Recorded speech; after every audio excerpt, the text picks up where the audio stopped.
Hi, everyone. Thank you so much for joining this session. My name is Sarah Panik, and I'm an Education USA advisor at the US-UK Fulbright Commission. And in today's webinar, we're going to be talking about undergraduate study in the US. And we're going to have an overview of the process of choosing a university in the US, how to go about funding your studies, and what the application process is like. And at the end, we will have time for questions. So I would ask that you hold any questions until the end, just in case I answer the questions as we go. So maybe just make a note of them if you think of any questions as I'm speaking. And then at the end, I'll have you put those questions in the Q&A box and I can get those questions answered for you. This webinar will be recorded. And so don't feel like you've got to memorize everything as I'm saying it. I know that you'll be able to come back and access this information even after you've attended today. For those of you who perhaps attended a session with me at our recent USA College Day event, just to let you know, some of this information is going to be a bit of review of that information, but that was a short 20-minute session, and here we've got a much longer session, so I'm going to be able to go into much more detail on those topics that I discussed. So you're definitely going to be getting some new information from this as well. And to tell you a little bit more about myself, as I said, my name is Sarah. As you can tell from my accent, I'm not originally from the UK. I'm from Chicago in the United States, where I did both my undergraduate degree and my master's degree, though I've been living in London now for the past 8 years and working at the Fulbright Commission for almost 6 years now. And to tell you a little bit more about what the Fulbright Commission is and what Education USA is and the services that we offer, the US-UK Fulbright Commission was actually established almost 75 years ago by a man named Senator Fulbright, who studied in the UK himself as a Rhodes Scholar at Oxford. And in the aftermath of World War II, he wanted to encourage cultural and educational exchange. And so we're a not-for-profit organization that was born from that, and we're jointly funded by both the US and the UK governments to promote peace and cultural understanding through educational exchange. And we do that in a couple of different ways. One way that Fulbright does that is by offering scholarships at the postgraduate level for postgraduate study and also for research in both the US and the UK. And then another way that we promote educational exchange is through an advisory service to assist students, parents, and advisors with applying for US universities. So that's me here, the Education USA advisor. And I'm part of the Education USA network, which is a US Department of State network of over 400 international student advising centers throughout the world. And our aim as Education USA advisors is to offer free and unbiased advice to help UK students study in the US. And we're actually the only official source of US study here in the UK. So you've come to the right place to get your free, unbiased information about studying in the US. And I want to talk to you a little bit about why students choose to go to the US from the UK each year, because about 11,000 students do go from the UK to the US for their studies each year. And you'll see some of these reasons up here on the screen. And some of these might be some reasons that you're already thinking about. And some of them might be things that maybe you've never thought about. And as I go through them, you're like, oh yeah, that actually sounds really appealing to me as well. So first you see the reputation and variety. And also the quality. So there's over 4,500 US universities that offer undergraduate degrees compared to about 120 here in the UK. And within that 4,500, there's a huge range of personality and style. And you'll hear me say throughout this presentation that I'm going to caution you to pay as little attention to the rankings as possible and instead focus on something called fit, which we'll talk about later. There are many high quality institutions in the US that you've probably never heard of before. Going to the US also offers the opportunity to experience campus life and activities. US universities are known for having a really vibrant campus life and encouraging students to be involved outside of the classroom. You've got all of your kind of traditional clubs, similar to like societies and clubs here in the UK. But clubs can be getting involved in extracurricular life can be as simple as going to cheer on the American football team at a university, getting involved in extracurricular sports, or being part of the student government, being part of the newspaper. There's also all sorts of random things. So American University in Washington, D.C. has a cheese club where students go and enjoy trying different cheeses together. A lot of universities, you have seen like an increase of students creating K-pop clubs, where students are really interested in K-pop music and maybe even doing dancing. So as you can see, lots of variety available. One of the top reasons that we hear from students about why they're interested in going to the US is actually the academic flexibility that it offers. In the US, we've got a focus on a liberal arts curriculum and a focus on teaching. So what this means is that with a liberal arts curriculum, you are getting the opportunity to take classes in a variety of different subjects before deciding what it is that you want to specialize or major in. And some universities don't even let you declare what your major is going to be until the end of your second year of study. For students who already know what they want to study, very often they're able to go in and start taking classes in those subjects, but they're also able to take classes in other subjects as well, and kind of explore other passions and other interests. So as you can see, that offers a lot of flexibility. It gives you the opportunity to maybe study like a combination of different subjects. I knew a student who went to pursue computer science, but also got to take classes in philosophy, which was another interest of theirs alongside that. It also gives you a chance to change your mind. I knew a student who started university really passionate about biomedical engineering, took some engineering classes, decided it wasn't for them, was taking a feminism class, loved that, and switched their major to global gender studies instead. So that kind of flexibility is really appealing to students here in the UK, especially if you're somebody who maybe had a really hard time narrowing down your choices, from GCSE to A-level and figuring out how you're just going to choose 3 or 4 subjects. Or even if you're somebody who knows what you're really passionate about, but you still have these other interests that you don't want to let go as well. And you'd love to be able to pursue that alongside your main area of interest. And while this might be surprising to some of you, another top reason that students choose to go to the US is because of the funding opportunities. We're going to discuss this in a lot more detail later on, but there are many opportunities to find a variety of different scholarships in the US as compared to the loan-based system that we've got here in the UK. And going to the US offers you the chance to internationalize your CV. As you might imagine, studying abroad is really appealing to employers. It shows that you've got a boldness to do something different, that you can develop interpersonal skills, cross-cultural communication skills, all of those kinds of things look great on your CV. You also have the chance to build networks of friends and professional contacts from around the world. And whilst you're in the US, you have opportunities to take part in student jobs. You can work for up to 20 hours per week on campus during term time and up to 40 hours per week during holidays. And then you've got the opportunity to get a visa to work for up to a year in the US after you graduate, and up to 3 years if you're studying a STEM subject. And lastly, going to the US offers the opportunity to learn about a new culture. The US spans 6 different time zones and has a great diversity in geography and cultures. There's typically long summer holidays to explore the US, and also living on campus gives you the opportunity to get to know the US culture. And to briefly touch on some of the key differences between the UK and the US. So as you might already be aware, in the US, a bachelor's degree is typically 4 years compared to a typical 3 years here in the UK. When you apply to a US university, you're applying to the university as a whole, as opposed to a particular academic department. This reflects the liberal arts curriculum, where you might not choose your major until later in your studies. Compared to a very course-specific degree here in the UK. In the US, there's less government control over universities. So this means that there is more institutional diversity and freedom, but it also means that there's no set fees or centralized admissions process.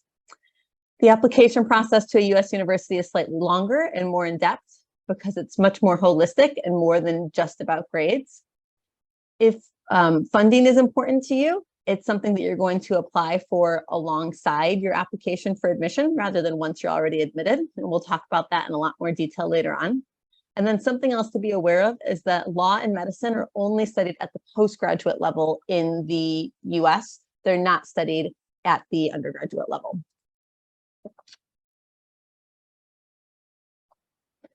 And just some terminology differences, which I may have already slipped into as I've started this presentation, and which you might hear me say throughout the presentation. In the US, high school refers to grades 9 through 12, and that's equivalent to secondary school here in the UK, which is years 10 through 13 in England and Wales, 11 through 14 in Northern Ireland, and S3 through S6 in Scotland. In the UK, you say university, but in the US, we actually use the words college, university, school, institution interchangeably. So if you hear somebody in the US talking about their school or their college, they're probably talking about, they might be talking about university. And then in the US, we have classes or courses, which in the UK you call a module. And in the US, we have a degree program or a major, which you call a course. And so you can see as you're starting to do your research where some of these, understanding some of this terminology might be helpful to you. And in terms of a timeline of what the application process looks like, we typically recommend beginning to research universities about a year and a half before you're hoping to enroll at a US university. And if any of the institutions where you're applying require you to take an admissions exam, then you'll probably want to be taking that over the summer before your final year of school, or in the autumn at the very latest. Some students might even take it as early in the spring, over a year before they plan to enroll at a US university. And then in the autumn, before you plan to enroll, you'll be finalizing the selection of which institutions you're going to apply to. And we're going to go over some strategies on how to do this. And then about 8 to 10 months before you plan to enroll, so kind of late autumn period, you'll be putting together your application and submitting according to the various deadlines of the universities. And then depending on when you apply, you'll typically hear back by the spring of where you've been accepted. And then based on where you were accepted, you can decide where it is that you're going to go, notify the universities of your decision, and then about 1 to 3 months before you enroll, you'll apply for your visa. And we have information on our website about this in a webinar that we led with the consular section from the US Embassy here in the UK that provides more information about this. We also have information for students that are headed off to the US to prepare for their pre-departure to the US, so you can check out those resources. And then you'll typically start your studies in the US around mid-August to early September, which is slightly earlier than you would here in the UK. Now I'd like to focus on choosing a university. This is a really important step in the process of applying to a US university. And it's really important not only to think through this step, but also to be really flexible as you're thinking through this step.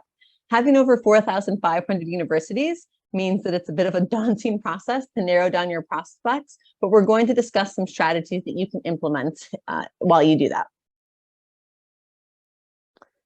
And it's important to know the context of the US as you consider applying to US study and choosing which institutions you'd like to apply to. So first off, there's no national set standard for universities. So universities are free to choose their own sets of fees, their own course structure, their own student environments. Whereas in the UK, institutions have set fees and have fairly similar environments and feels. This means that there's a lot of variety amongst institutions in the US, which we touched on as being one of the appeals of going to the US. And while it can seem daunting, it's actually a great thing to know that with so many universities and so many different types, there's bound to be a university that's a good fit for you. As I mentioned, we'll talk about funding later on, but I just want to plug it here because if funding is important to you, then this needs to be considered from step 1 of the choosing process. You'll want to make sure that you're only applying to universities that offer financial aid to international students. We'll talk more about this, but just know that it's already something to be aware of and that's really important if funding is important to you. And then just to be aware, you can complete your UCAS applications alongside US university applications, and we do recommend that students do that just in case your US university applications don't go the way that you would like. It might be as you're looking at UK universities that you're looking at programs that maybe include a year abroad as well, so that you've got some other options. Just make sure that you're staying on top of all the different deadlines for all the different universities that you're applying to. So the first step in the choosing process is figuring out what factors are important to you in selecting a university. And we focus a lot on this term fit here at Education USA and at the US-UK Fulbright Commission, and on finding what school and program is going to be the best fit for you and for your personal and academic interests. So there's a lot of different factors to consider with this, both in and outside of the classroom. So you might be thinking about the types of programs and departments that are available. Maybe you already know what it is that you want to study. Maybe you're not entirely certain what you want to study, but you have some particular interests and you want to make sure that you can pursue those. Perhaps location is something that's important to you.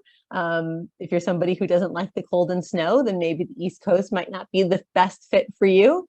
You might also be thinking about the availability of funding, as I mentioned, and whether that's available. You might be thinking about costs. Perhaps you're trying to save some money, and you know that living in an urban place is going to be more expensive than living in a rural place, and so you'll be taking that into account. You could be thinking about the campus size, whether you want a really big university with lots of students, or whether you want something that's smaller or something in between. And you'll want to think about the academic environment. Some universities are known for having a really rigorous, competitive environment, and maybe you're the kind of student that thrives in that and you really like that. But other universities are known for being really inclusive and supportive, and perhaps you're a student who would prefer to be surrounded by other classmates who are going to be supporting each other and lifting each other up in that sense. So begin thinking about factors that are important to you more broadly and start prioritizing these. And again, I'm going to encourage you to think beyond rankings, but instead think of this variety of factors, especially because rankings in the US don't work the same as they do here in the UK. Rankings in the US don't necessarily rate the quality of teaching or the graduate prospects. Some of them are giving weight to how much money a university has, or they just invite universities to peer rank themselves. So not necessarily the best way of measuring things.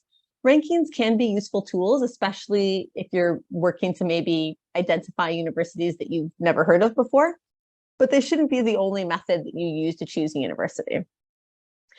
And what's really important is that during this choosing process, you're making sure that you're only applying to universities that you've researched and that you could see yourself attending for up to 4 years if you're offered a place there.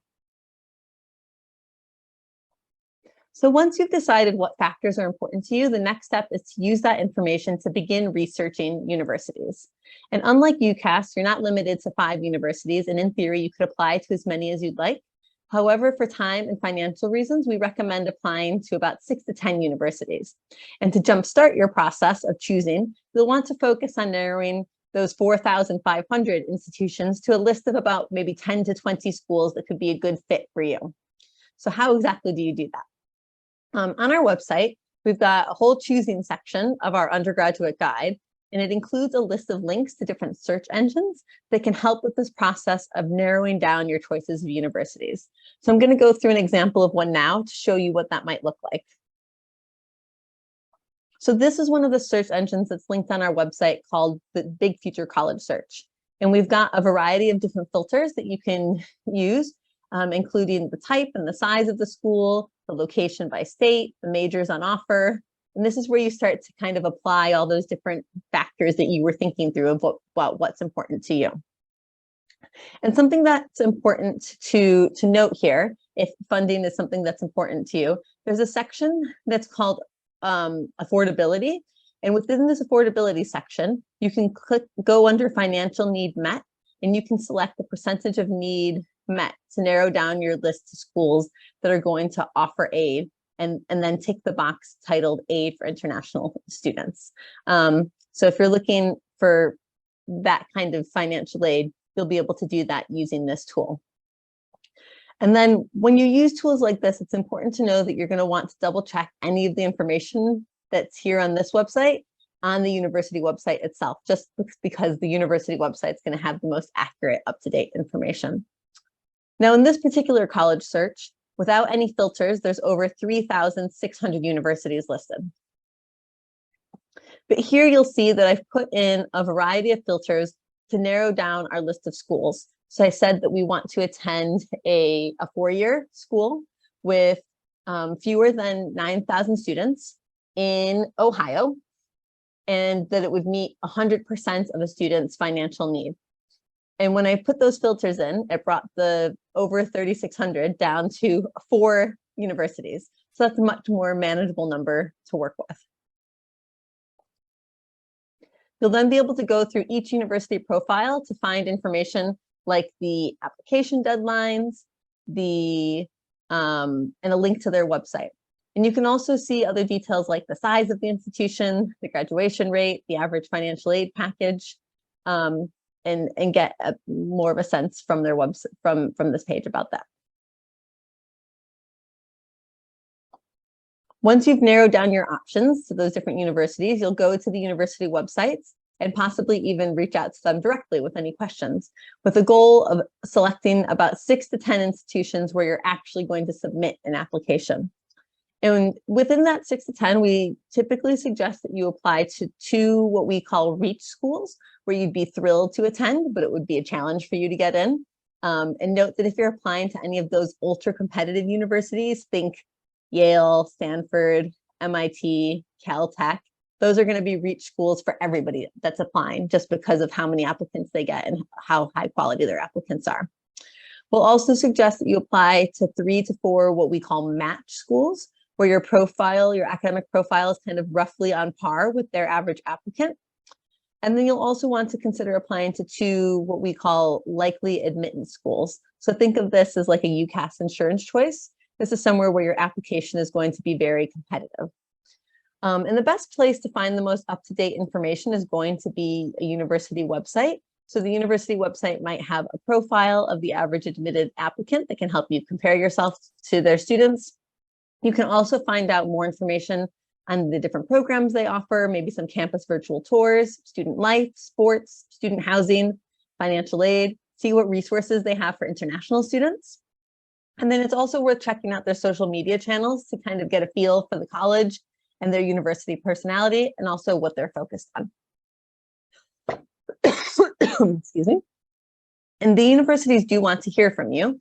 And so if you have any questions that aren't answered on their website, feel free to reach out to them, call them, email them.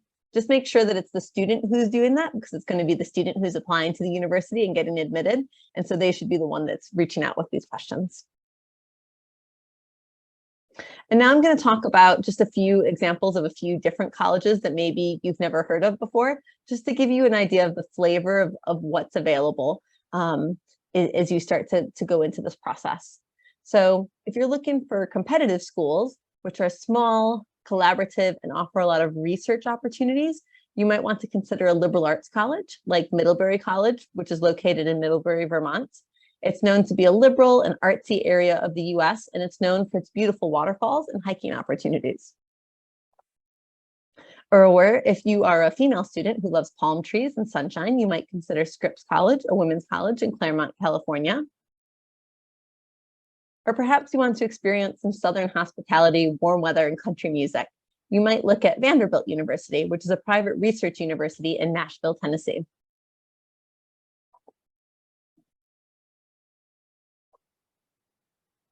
I always like to include this note about the Ivy League, just to make sure people are aware that the Ivy League is historically a sports league between the 8 oldest universities in New England. Yes, they are all very high quality institutions, but they are not the Russell Group. They're not the equivalent of the Russell Group. There's no becoming the Ivy League. So places like MIT, Stanford, they're never going to be part of the Ivy League because they weren't part of this historical sports league. Another thing about the Ivy League is that they're all private research universities. So if you only apply to Ivy League institutions, you're limiting your opportunities to explore other institutions, such as liberal arts colleges or women's colleges or specialist institutions. Liberal arts colleges are also extremely competitive. They offer a lot of undergrad research opportunities, but they'll never be the Ivy League or as well known in the UK, despite being top quality schools. The other thing to be aware of is that though we advise you to take rankings with a grain of salt, if you're talking about the top 1% of universities in the US, you're talking about over 40 institutions. And I'm thinking that many of you probably can't name over 40 institutions in the US off the top of your head. So we're talking 40 institutions that are the top 1% of institutions in the US. Something else to be aware of with the Ivy League is that they're all extremely competitive. Harvard's acceptance rate was less than 5% last year, compared to Oxford and Cambridge, which I think was about kind of 18 to 20% or so. And so you'll want to make sure, of course, you can apply to some Ivy League institutions if that's something that you're interested in and if you determine that they're a good fit for you, but you'll want to also expand your search. Because if your goal is to go to a university in the US, you'll want to give yourself the best chance of admission by applying to a variety of different institutions. Now that we've talked about choosing a university, I want to talk to you about funding. And this is one of the top things that we get asked about. And so in this section, we'll run through the costs that you can anticipate, as well as some different sources of funding that you can pull from, and any strategies that you could use to implement to find funding. So in terms of the different costs to expect, there's going to be expenses related just to applying in the first place. So if a university requires an admissions exam score, such as the SAT or the ACT, those exams typically cost between $100 to $200 each. And then each university application that you submit is going to incur a fee of about $50 to $100.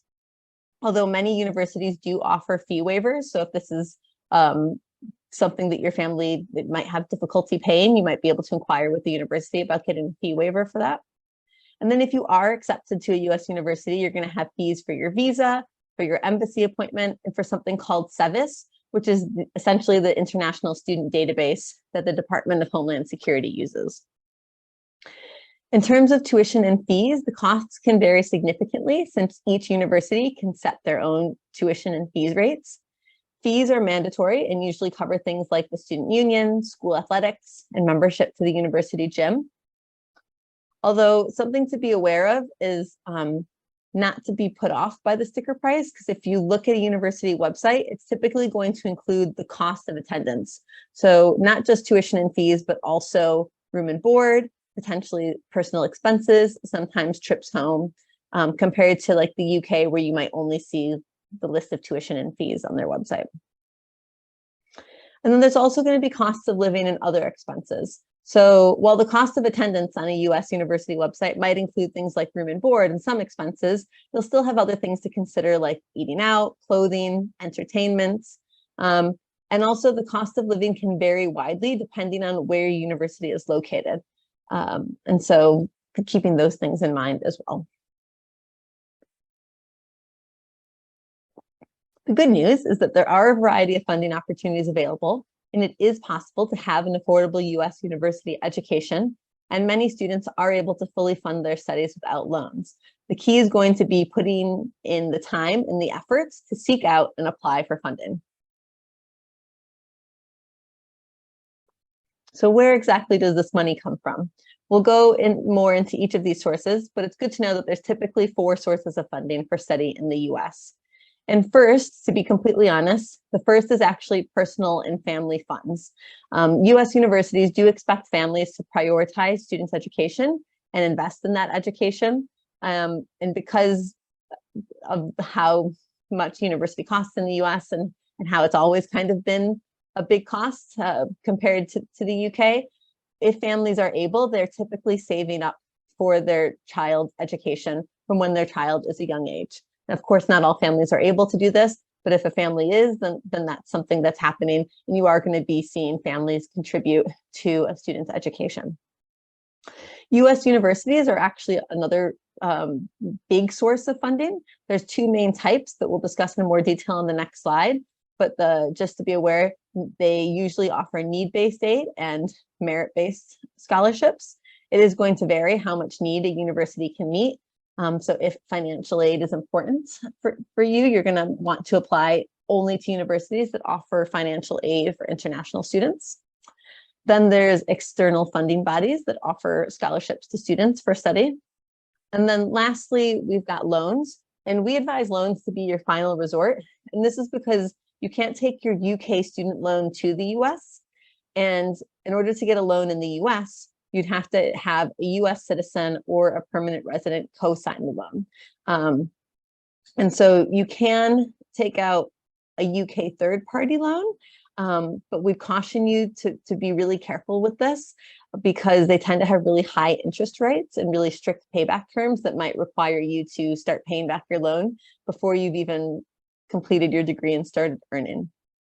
Something to be aware of if you're someone who has US citizenship or dual US citizenship is that you'll be able to complete a form called the FAFSA form, and through that you might be eligible for federal funding and federal loans. And it's likely that you're going to have to pull from a combination of these different sources in order to fund your education in the US. To go into more detail about university funding, this type of funding tends to be ideal because it doesn't usually have to be paid back. And as I said, there's two main types of university funding. There's funding that's likely to be awarded on the basis of financial need based on a family's annual income. And then there's also merit-based scholarships, which might be something like academic merit, such as like being based on your A-level predictions or maybe your admissions exam score, or you might have some type of combination of the above. Need-based aid is based on financial need. So what universities do is they calculate an expected family contribution based on your family's finances, and then they compare that to the total cost of attendance, and then they try to meet that gap. So it's going to vary how much of that gap they can meet. So some might be able to meet 20%, some 80%, some 100%. So make sure that you're looking for that information while you're doing your research if you need funding to get to the US. And just because I think that this is a little bit confusing, I try to kind of give an example here. So let's say that a university costs $50,000 per year, and the university determines that your family can afford to pay $10,000 per year. And so then you've got this gap of $40,000 per year. So some universities are going to say, okay, we'll give you 50% of that. So we'll give you another 20,000. So now you've got the 10,000 your family's going to pay, the 20,000 that the university is going to give, but then you still have this other 20,000 that's left each year over 4 years. And so if you are somebody who's looking for this kind of need-based aid, and it's likely that you're going to be looking for universities that can meet 100% of your family's need, so that if your family pays the 10,000, that you're looking for the university that's going to give you that other 40,000, and not just give you part of the money that you would need to attend. Something else to be aware of is that for top athletes, sports scholarships might also be available through the athletic recruitment process. And we've got more information about this available on our website if you just go to our website and search athletic scholarships. And for more information on university funding, you'll want to check the university website and to be proactive to find the information you need. Often the process for applying is going to be straightforward and integrated into the admissions application. But it is something that you're not going to want to leave to do until the last minute, because especially if you're applying for need-based aid, it might be a matter of pulling together more than just your family's income, but also information about your family's spending and all of that. And so make sure that you're kind of looking into this process and understanding what that process is and not leaving it to the last minute. As an example, I'd like to look at this university website. So this is Rice University, which is a big research university in Texas, a very well-known university in the US. And this is their financial aid page. And you can see here that it gives you a breakdown of not just tuition and room and board, but it also includes things like fees, books, and personal expenses such as flights home.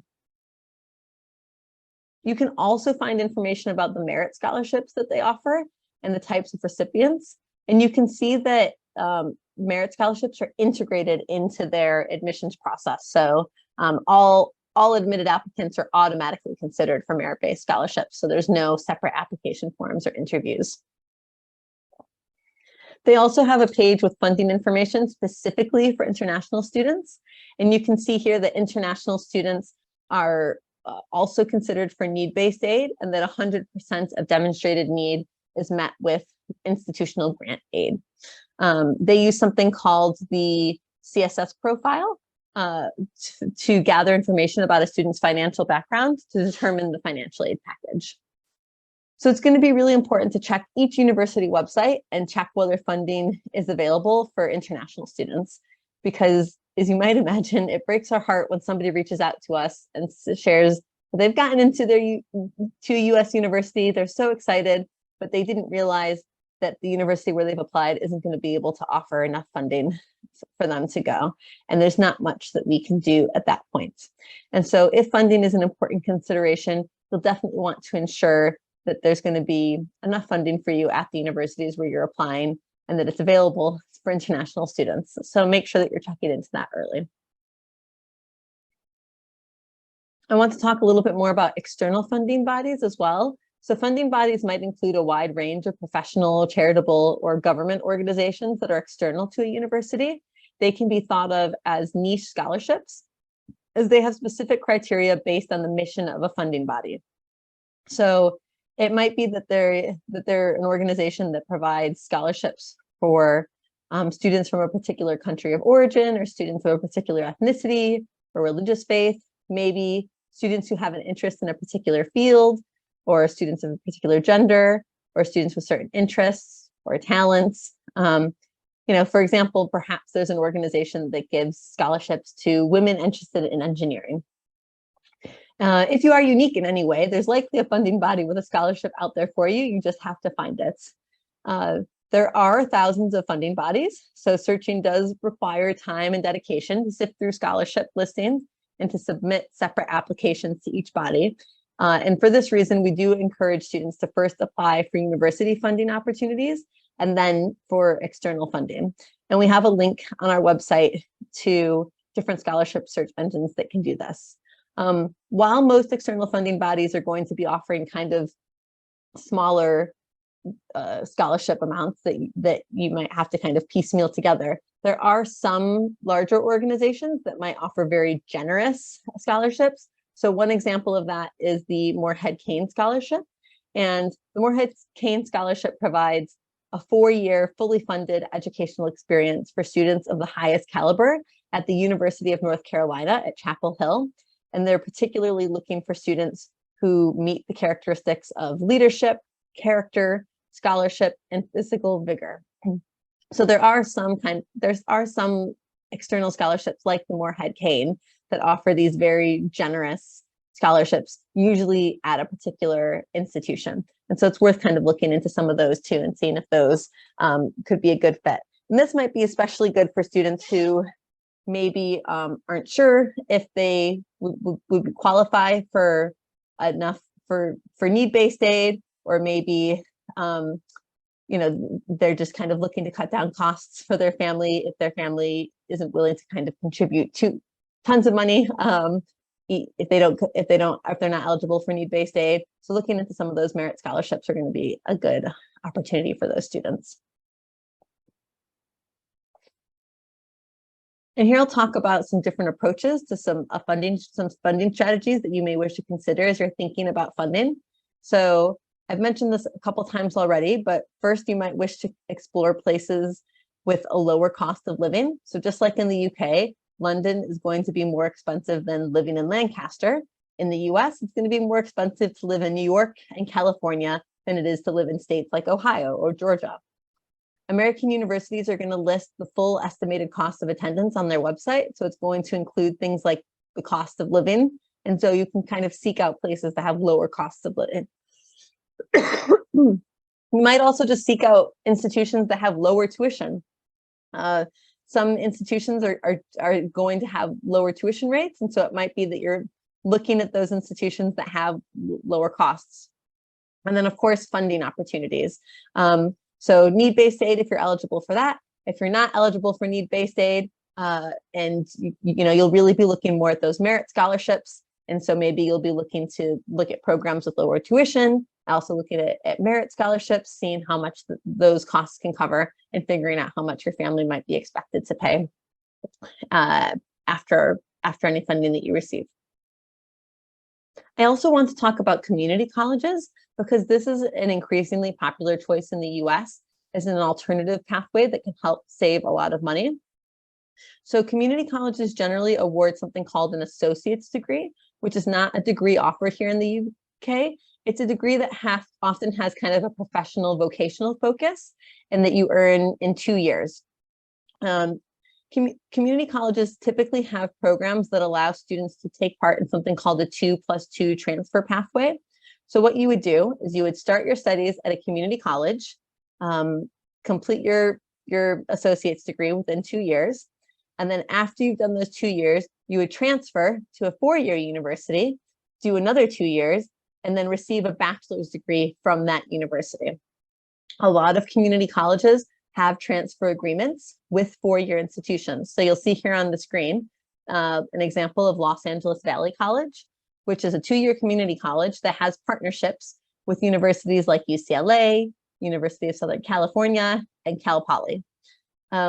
Community colleges are especially close to my heart because my husband actually attended a community college. So he did 2 years at a community college, earned his associate's degree, and then transferred to a 4-year institution and did another 2 years to earn his bachelor's degree. He was able to save a lot of money. He was able to community colleges have much lower costs and much lower tuition rates. So he was able to kind of work alongside his studies at the community college and pay for that as he went. And then he only needed to fund his final 2 years at university. So saved a lot more money compared to some of my friends who did 4 years at a 4-year institution. As I said, community colleges are much less expensive than 4-year universities. They have smaller class sizes, which can be really valuable for those kind of introductory classes, and you have more contact time with professors. They generally involve less rigorous application processes and entry requirements as well. So this can also be a really good option for students with BTECs or OCR or other similar qualifications. And many do not require admissions exam scores for admission. There's more information about community colleges on our website, including a link to a webinar that we led. And so if this is something that interests you, I definitely recommend going to our website and searching for community colleges. So I'd like to wrap up this funding section with some final funding tips. Since applying for funding is simultaneous to the admissions process, you want to begin your search for funding early. It's going to take time to research funding at the schools where you want to apply and also for the external scholarships. And then make sure that you're checking out the university websites for information on funding and also online scholarship searches. And remember that we've got a list on our website for those different online scholarship searches. You're going to want to consider having a funding strategy. So to fully fund your studies, it might be that you need a combination of lots of the different types of funding that we've discussed. So it might be that you've got some family funds, some university funds, some external funding bodies, using loans as a last resort. And you'll want to investigate each type of funding. And it's going to be important to remain flexible in choosing universities. Don't just apply where thousands of other UK students apply or where you're not going to be competitive. And so you're going to want to make sure that if funding is important to you, that your applicant profile is very strong compared to the other applicants at that school. And also, if you can find an institution that maybe doesn't have many British students applying, it might be that you're going to be particularly in demand, and that could be really appealing to them because maybe they don't have that many students from the UK who are applying. When it comes to funding, I highly recommend that families create some type of Excel spreadsheet or Google spreadsheet and kind of track all the different costs that are related to a university, what types of funding they can expect to receive, and how much money might be left for their family to pay at the end of the day, even if they received all the different funding that they could. So that you get a sense of how much it's going to cost you to attend those universities, and ensuring that you're only applying to universities that ultimately your family would be able to afford for you to go to. Now I'd like to talk about completing an application, because the process of applying to a US university is going to be different than completing your UCAS applications here in the UK. And first, I'd like to talk about what US universities are looking for. And first and foremost, they're going to be looking for academic achievement, which is going to be measured by your results. So any GCSE results or any national fives, any AS levels, if you're in a country where you're still taking AS levels, and then any A-level predictions or any hires or advanced higher predictions, or any of the equivalents. And then some universities are also going to be looking at admissions exam scores to kind of get a measure of your academics. As I said, many websites might include an average applicant profile, so you can look on their website to get a sense of how you might compare. But being aware that while academic achievement is very important, academic achievement alone is not going to guarantee entrance to the most competitive US universities. They are receiving thousands of applications from students with the top grades and the top test scores. And so they're going to be doing a much more holistic approach to look at students and to figure out who it is that's going to be attending. One of the things they'll be looking at is the academic fit. So the reasons for pursuing a degree at their institution and how it helps you towards your goals. And so let's say, for example, you're applying to NYU and they've asked you to write an essay on why you're interested in NYU. And you write a whole essay on how much you love New York and how much you want to be in New York. The person reading at NYU might kind of say, okay, well, there's lots of universities in New York. You can apply to a Columbia. You could go to one of the many other institutions that we've got here in the city. What is it about NYU? And so you want to make sure that you are including information about why it is that university is going to be a good fit for you. Is there a particular program? Is there a particular campus activity? Is there a particular mission? Showing that you've done your research on that institution and incorporating that into your application. They'll also look at your extracurriculars. As I said, the extracurriculars are a big thing in the US. That it's not just about educating students in the classroom, but also outside of the classroom as well. And so this doesn't mean that at the moment you have to be involved in tons and tons of extracurriculars in order to be admitted to a US university. It does mean that a US university is interested in knowing how you spend your time outside of the classroom. And so they get a sense of that by seeing what it is that you do with your extracurriculars.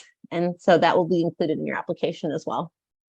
And throughout the application, they'll also be getting a sense of any of your personal attributes. Like I said, it's a holistic admissions process, and US universities are looking to diversify their campuses and their classrooms. And so they want to know who you are so that they can do this. So they might be looking at things like what it is that you're interested in studying, why you have that interest, maybe understanding your character, understanding your leadership abilities. So they'll be looking at your overall application to get a sense of these things. And there's a number of different components that are going to help them understand all of those things about you. Unlike the UK, you're going to be applying to each university individually rather than through a centralized body like UCAS. You can also apply to as many universities as you'd like, although for time and cost purposes, we typically recommend applying to about 6 to 10 schools. There is something in the US called the Common Application. Around 900 universities use the Common Application. And this is a system to help streamline some of the demographic aspects. So it's not the same as UCAS, and that you're still going to have to tailor all of your applications to each university, and that you'll still have some different questions that are asked for each different university. You might have some different supplemental questions, but there is some information that will be the same that's sent to all the universities that you apply to through the Common App. There's no standard process for applications, deadlines, requirements. It's going to vary by university. And so you'll want to make sure that you're paying attention to each university's deadlines and each university's application requirements. With all of that being said, most of the applications are going to follow a similar format. And so you will be able to reuse or adapt the materials that you prepare for each. Most universities' applications are going to include an application form with your basic demographics. Some of them will require an admissions exam score. They'll ask for a transcript of your marks from kind of GCSE or National Fives and any kind of predicted grades. They're going to look at some essays from you. They'll ask for 2 to 3 letters of recommendation. And then there'll also be an application fee of about $50 to $100 per application.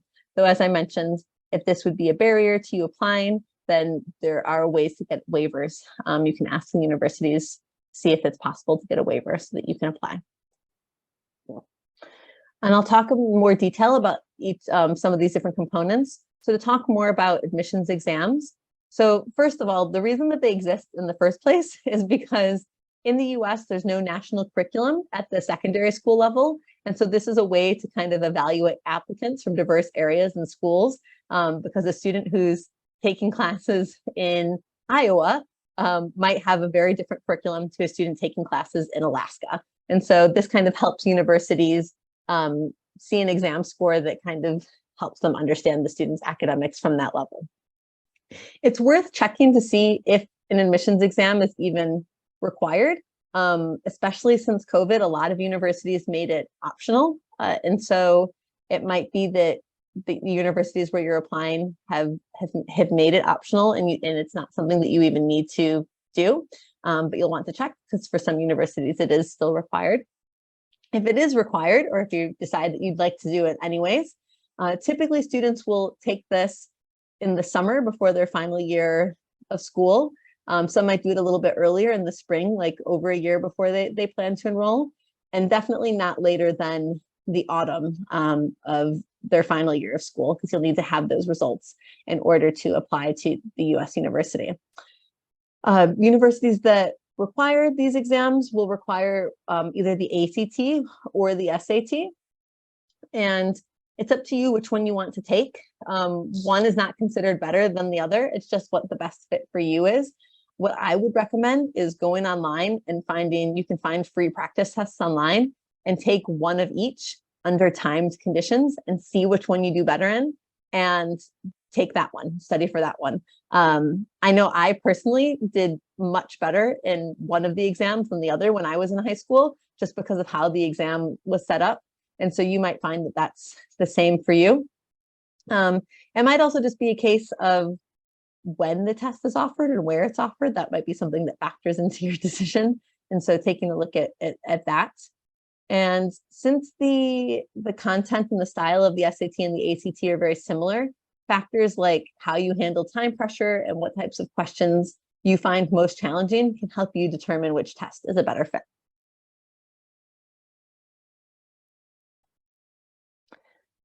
In terms of the transcript, this is something that your school is going to submit for you on your behalf. So this is going to include a listing of your academic qualifications and your marks. So it will include GCSE grades or National 5 grades. It's also going to include any of your A-level subjects or your advanced higher subjects and those predicted grades. Your school is going to generate this. If your school has never supported a student with a US university application before and they need some help, we've got transcripts available on our website. We've got a whole section about resources for UK schools. So find that page and send it to them and have them use our template that they can use. It's also important to note that there's no direct conversion between UK and US marks. So you will report your marks in the British system. So you're not going to be converting your marks into like a US GPA, for example. Some universities might also ask for a school report. This is something that provides contextual information about your school. So again, this is something your school would submit, and we have a template for this on our website as well. It kind of includes information like where your school is located, how many students attend your school, is it an urban school, is it a rural school, what percentage of students are on free school meals, maybe what types of classes do they offer. So just information so that when a US university representative is reading your application, they can understand your context in the context of your school environment. You'll also likely be required to gather 2 to 3 letters of recommendation. And these letters should be a marketing tool for you as an applicant. And though your referees might have particular areas that they can speak about, you might direct your referees to write about your ability to succeed at university, your past academic performance, maybe observations about your performance in class or on assignments, maybe some school awards, maybe your writing and critical thinking skills, subject knowledge, work experience, perhaps your ability to positively contribute to a university department or campus life, your leadership abilities and character, your involvement in the school and community. You should ask somebody who knows you well, both in and outside of the classroom. The university is probably going to provide some loose guidelines for selecting referees. So for example, they might say 1 letter needs to be from a counselor and 1 letter from a teacher. Now, a counselor is a role that doesn't exist in the UK in the same way as it does in the US. So typically in the UK, students will choose somebody to serve as their counselor. It's typically like maybe a head of 6th form or a head of year, or maybe a form tutor, or maybe head of careers. Those types of people typically will serve as the counselor. And then you'll usually be required to have at least one, maybe 2 letters from a teacher. And you'll typically get that from somebody in a subject that you're currently studying or that you studied last year. It's going to be your responsibility to choose and to liaise with your referees. And you may wish to consider meeting with them to help them write the best letter that they can. And perhaps you want to explain why you're pursuing study in the US, why why that particular university, your interests in the different universities that you're attending, maybe your future goals, your academic achievements, extracurricular involvements. Maybe providing them with examples, like if it's a teacher, giving examples of things that you've really enjoyed in their class or things that you think that you've done pretty well, so that they can put like a specific anecdote or a specific example, a specific story about you, rather than just saying, you're bright, you've done your assignments on time, but actually give like a really concrete example. So you can always help provide them with some information about that. It's going to be your responsibility to make sure that they are aware of any deadlines and paperwork required. And I'd also encourage them just to avoid being too restrained and too modest. American referees tend to write in a very enthusiastic tone, using very positive and descriptive language to discuss the applicant both in and out of the classroom and to talk about the applicant personally. So keep in mind what's going to be written about your American counterparts when you're preparing your UK referees to write their letters. Encourage them to refrain from being too restrained or too modest in their language. And in terms of the essays, this is going to be one of the most important parts of the application process for undergraduate study in the US. Strong essays can really help set you apart from other applicants, and they can give you an opportunity to showcase yourself to a university. And to be clear, this is not like your UCAS personal statement. Rather than submitting an explanation of your interests and achievements in a particular field of study as you would via UCAS, you're going to be asked to respond to between 1 and 3 essay questions on the US university application. Each university is going to set its own questions, as well as their desired length for your response. However, if you are completing any applications through the common application system, then you will have one main essay question that goes to all universities. And then you'll also have supplemental questions, which are unique to each institution. And the essays for the US, they tend to be more about understanding you as a person. And what I've heard from admissions representatives at US universities is they really like from the essay to have the opportunity to learn something new about the student that maybe they haven't seen anywhere else in the application. So just to give you an example of some of the prompts that you might be given if you're doing an application through the Common App, and to give you a sense of how it's going to be more reflective, more about you, more about showing a US university who you are. One of the prompts that you can choose from is this. Reflect on a time when you questioned or challenged a belief or idea. What prompted your thinking? What was the outcome? Another example, describe a topic, idea, or concept you find so engaging that it makes you lose all track of time. Why does it captivate you? What or who do you turn to when you want to learn more? So you can see from those prompts there that you have much more of an opportunity to share something about yourself. And so it is going to be quite different from what you're used to from writing a UCAS essay. But on our website, on the page about essays, we've got links to different universities where they've shared examples of successful essays that other students have written. So if you're kind of like, I don't even know what one of these essays would look like, you can look at some of those examples on the websites there and kind of start getting the sense. It's unlikely that you're going to be able to compose one essay that's going to sufficiently answer all the different questions posed by multiple universities, but many students are able to reuse elements of essays for different universities. Some tips in writing these essays: ensure that you're addressing the questions fully. Make sure that you're using clear, concise language. Don't try to throw in like fancy words or big words because you think it makes you sound smarter. Be clear, be concise. Avoid any kind of vague or empty statements. If you do reuse an essay, be careful to submit the correct essay to the correct university and program, and double check that all references within the text are to the correct university. Make sure that you're proofreading extensively and asking others to proofread your essays and offer their feedback as well. And most importantly, be yourself. Don't give the admissions officers the answers that you think that they want to hear. Give them the truth. And think about what sets you apart and let your personality come through in the essay. And as I said, there's more tips on our website and links to example essays that are on different university websites.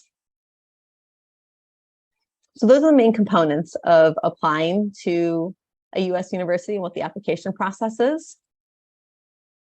So now I'd just like to talk about some other opportunities in the US. In case you decide that maybe a full undergraduate degree in the US is not for you, or maybe the application process doesn't go the way that you would hope. One thing that you could consider is going to the US while at a UK university through different university exchange programs. So many UK universities have established exchange programs with US universities or with US-based study abroad programs. So for example, the University of Manchester has partnerships with 18 universities in the US. This can be a much logistically simpler way to go to the US as your university helps you arrange it all. There's also something called the Summer Institutes, the study of the US institutes for student leaders. These are short-term academic programs, intensive short-term academic programs whose purpose is to provide groups of undergraduate student leaders with a deeper understanding of the US while simultaneously enhancing their leadership skills. Or perhaps you're somebody who's really, really interested in the US. You can spend your degrees studying it. There are many American studies programs at universities throughout the UK, and they often incorporate a year in the US as well. You may also choose to pursue internships or summer work in the US. Some organizations that you might be able to do this with are called BUNAC or Camp America. Or perhaps you're going to pursue postgraduate study down the line. And we've got advice and webinars for postgraduate study down the line. So if this is something you're considering, then feel free to come back to us then. And as I mentioned, there's also Fulbright Awards, which are scholarships that are available for postgraduate study. So in terms of the ways that we can help beyond this webinar, I'm going to talk about some of the resources that we've got available for you at the Fulbright Commission. So first, we've got the Sutton Trust US program. So this is a program that's offered by the Fulbright Commission in partnership with the social mobility charity here in the UK called the Sutton Trust. This is a program for high achieving year 12 students or the equivalents of year 12 from low income families who attend state schools. It gives students the opportunity to explore US study by visiting US universities, COVID permitting, over the summer before their final year of school.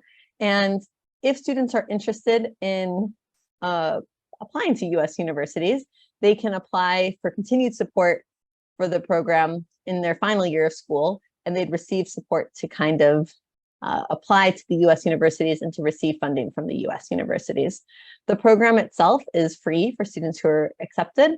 It doesn't mean it's free to go to a US university. It just means that the program is free, and then you would receive support from the program to apply to US universities and to apply for the funding that you would need to go. So if this is something that you're interested in, you can go, I would say Google Sutton Trust US program and you will find it. Applications typically open in November and close in January. One of our best resources is our website. And so if you haven't spent much time on it yet, I would recommend that you check it out. This Going to the USA section has a guide, an undergraduate guide with all sorts of information on choosing, funding, and applying for your studies. So the same sections that I've kind of discussed in detail tonight, but you can find it all written out in even more detail than I've been able to discuss in this session. So check it out there.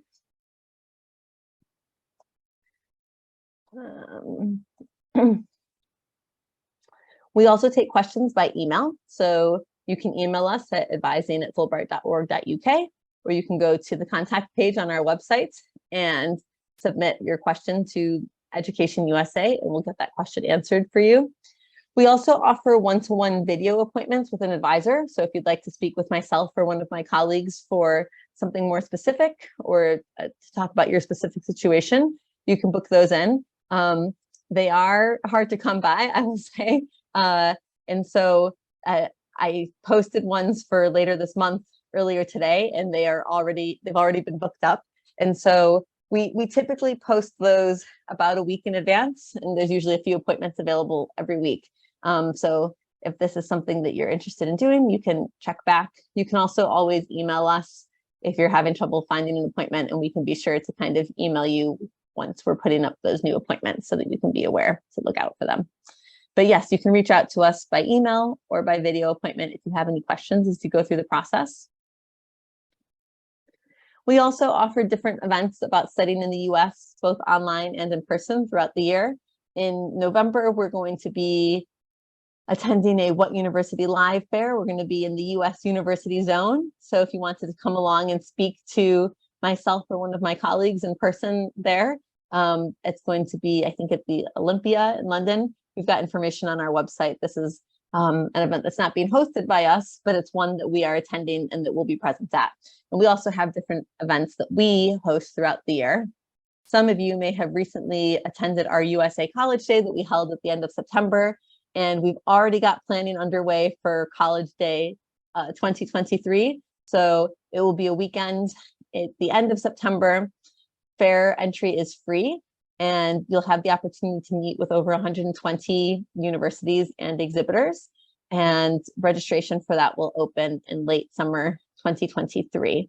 I do have a link if you're interested in signing up to be notified about when the tickets for that become available. I can put that in the chat. And so you can sign up to be notified about that. And that's it in terms of the presentation part. So I'll now be able to open it up for questions. So if you do have any questions, feel free to get those put into the Q&A box now. I will ask, please write general questions that you think would be helpful to the whole group. If you've got something that's really specific, you're probably better off emailing that into us, and we can get that answered for you there. And just a reminder that this session is being recorded. So if for any reason you're not able to stay for the Q&A part, then you can check out the Q&A in the recording once it's sent out. I'll just stop sharing my screen.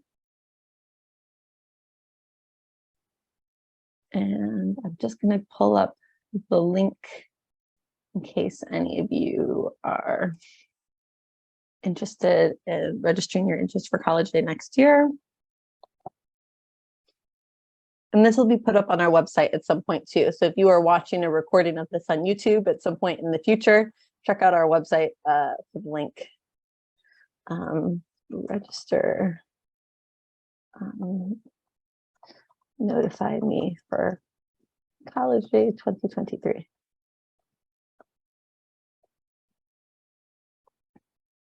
All right, let me see some questions coming in.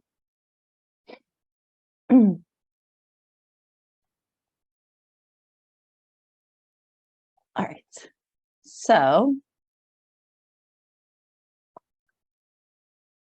somebody's asking, when should I start submitting my application to colleges if I'm currently in year 12? And so you are going to submit applications to universities the year before you plan to enroll. So whenever you're in your final year of high school. So in England and Wales, that's going to be year 13 that you'll be submitting your applications. And if you're in Northern Ireland, that will be year 14. And if you're in Scotland, that will be S6. And so that your final year of school, the year before you plan to enroll.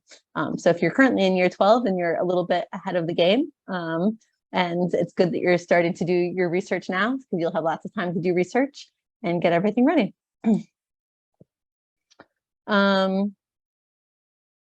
Somebody's asking which universities in the UK offer the opportunity to do an exchange in the US.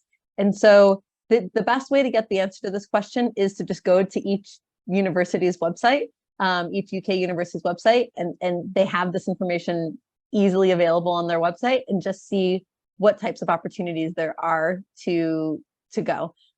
We don't keep a list of this just because it's always changing, and because the UK university websites are going to be the best place for you to get that information. So I would just encourage you, as you're doing your research into UK universities, to take a look at their university websites. Somebody's asking if there's any US companies that provide financial aid in the form of a loan. And so like loans that come from the US are going to typically require somebody like a US citizen or a US permanent resident to co-sign loans. And so if you don't have US citizenship or permanent residency or somebody that could do that for you, you wouldn't be eligible for loans from the US, I'm afraid. Somebody's wondering, at what point should they start contacting universities with questions? Can they start doing that from year 12, or do they have to wait until year 13 to do that?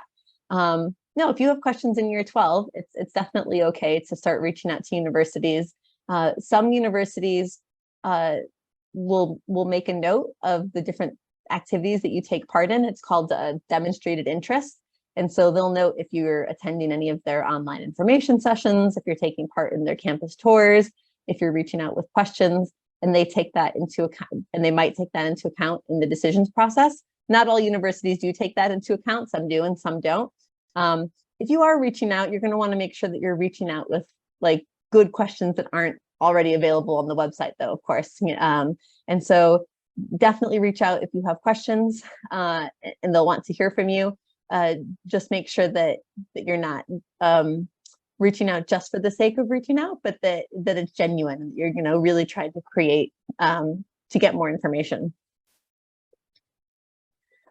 Somebody's wondering if US colleges recognize a gap year. And so whilst gap years are less common in the US than they are in the UK, there are many students from the UK who go to the US each year after doing a gap year. In terms of when you would apply to US universities, typically you would apply to a US university while you're in your gap year, if you're somebody who's doing a gap year.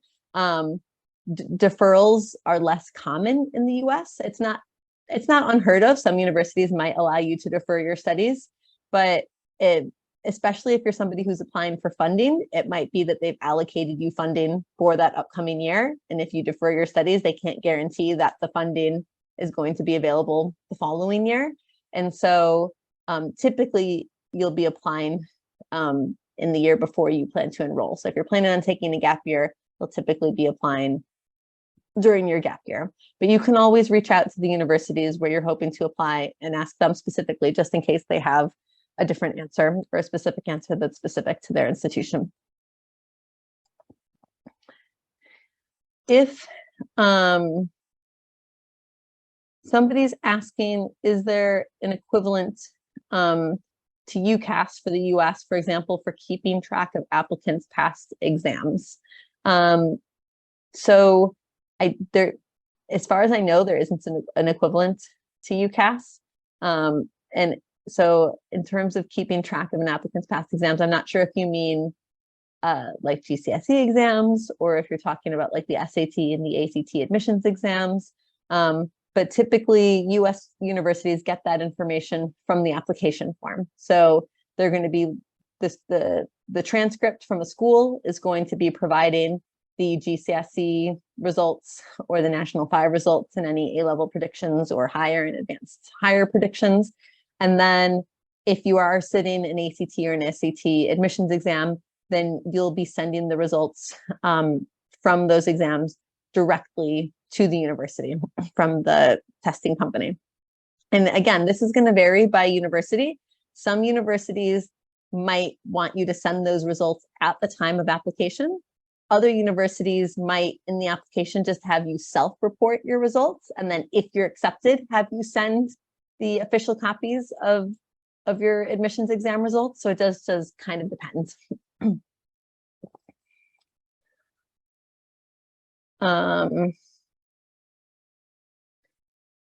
We've got some questions about athletic scholarships and the process for that.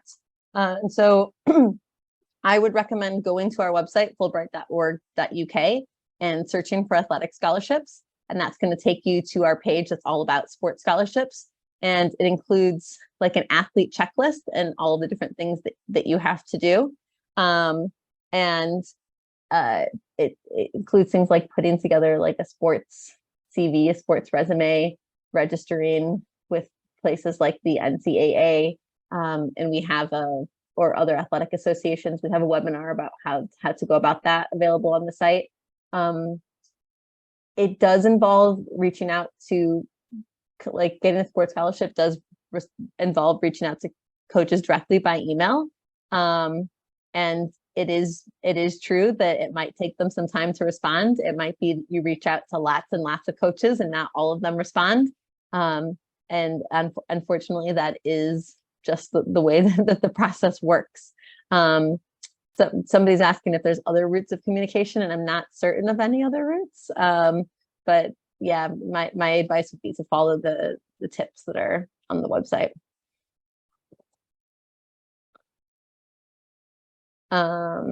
Somebody's asking, is it better to apply for financial aid early, like as soon as the forms are available? So you're going to be applying for financial aid alongside the application process. And so the important thing is to submit it by the deadline. But I would say that once the forms become available, you'll definitely want to check what's included in those forms so that you can get a sense of it. So for example, with like the CSS profile, it's going to be asking for information, not just on your family's income, but it might have all sorts of other financial information about how your family spends money. And so it's not something that you're going to want to be doing like the night before the application is due. It might be that it takes you some time to kind of gather some of that information together and to think through some of that information that maybe you've never had to put on a form before or haven't had to put on a form recently. And so definitely worth looking at it in advance and then just being sure to submit by the deadline. In terms of submitting early, this isn't exactly what you asked, but it is kind of relevant. If you're somebody who is applying for need-based aid and you're going to be looking for very large amounts of need-based aid to go, something to be aware of is that some universities tend to be more generous with their admissions of these students in the early round. And so many universities are going to have kind of like an early application deadline of around November, maybe 1st of November, middle of November, and then a regular decision or the regular application round of about the 1st of January. And universities that give need-based aid, they might only have kind of limited amounts of money that they can give to students just based on their budgets. And so some of them might give out large amounts of that money in that early round. Not all of them, but some of them. And so if you know that you're going to be looking for large amounts of need-based financial aid, then applying early is in your benefit.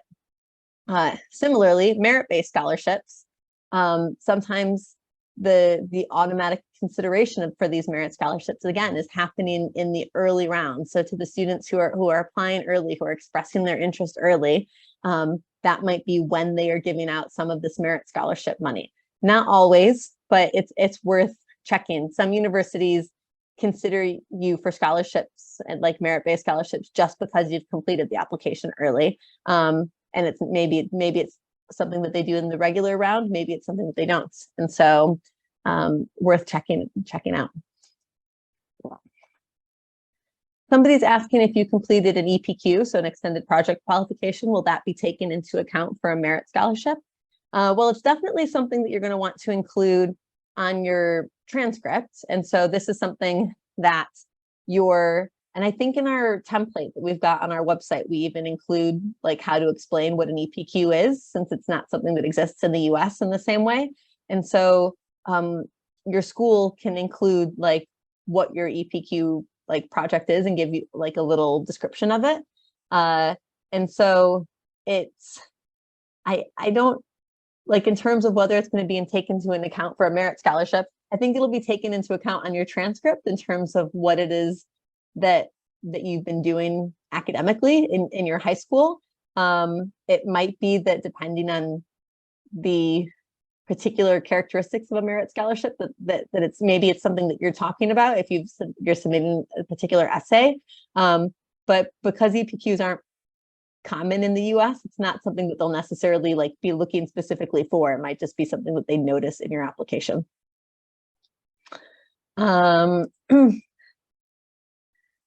Somebody is asking what if your GCSE scores are average, but your expected A-level grades are A's? Would a college still accept you? And so this is going to depend. And so there's, as I said, there's over 4,500 universities in the US. And so just like in the UK, you've got various levels of how selective universities are, right? And how difficult it is to be admitted to these universities. So just like in the UK, there's going to be universities in the US that are less selective, have less rigorous requirements. And so having average GCSEs isn't going to be a problem. You know, they'll have lots of students that have average grades. If you are hoping to apply to very highly competitive institutions, or if you are applying for significant amounts of financial aid, they're probably going to be looking at students who have the top grades. So 7s, 8s, and 9s at GCSEs and A's and A stars at A levels. Maybe like a 6 or so, or maybe a B might be okay. But anything lower than that, if you're looking at like really ultra competitive universities or for very high amounts of funding, you're unlikely to be successful in securing that if you've got lower grades. It's not impossible, it's just much less likely because they're going to have so many thousands of applicants who do have the top grades. But as I said, you know, lots of different institutions in the US. So there are going to be institutions that are very happy to accept you with average GCSEs. You might just not be as competitive for those highly competitive institutions or for high amounts of funding. I've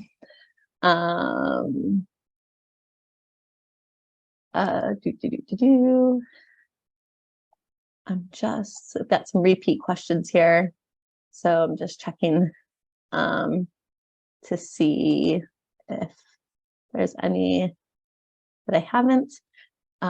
Just another sports scholarship question. Somebody's asking like kind of when to start contacting coaches. So all of this information is in the athletic scholarships page on our website. And if I'm being honest, I can't remember when exactly they recommend it, but I think earlier is better when it comes to reaching out to coaches. And so like if the question here is between year 12 or year 13, so if you're starting to reach out to coaches, I would say year 12 versus year 13.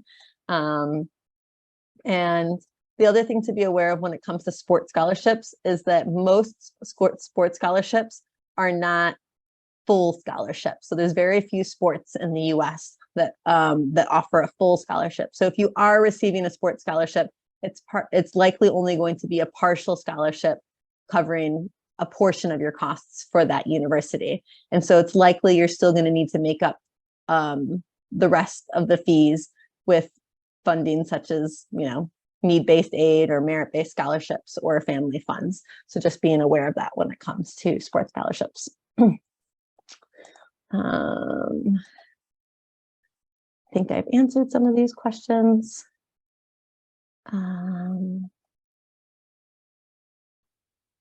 Yeah, so I'm just going through these.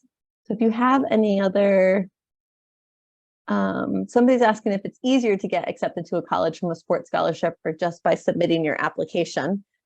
So the way that it works is if you're in contact with a coach and they are very interested in you and having you come to their university, they will probably let the admissions office know that they are interested in having you on campus, but you are still going to have to submit an application to the university just like any other students.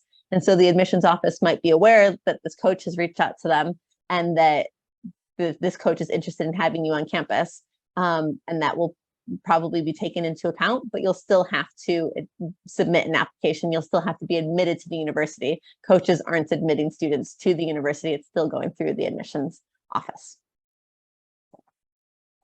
Okay, those are all the questions that have come in.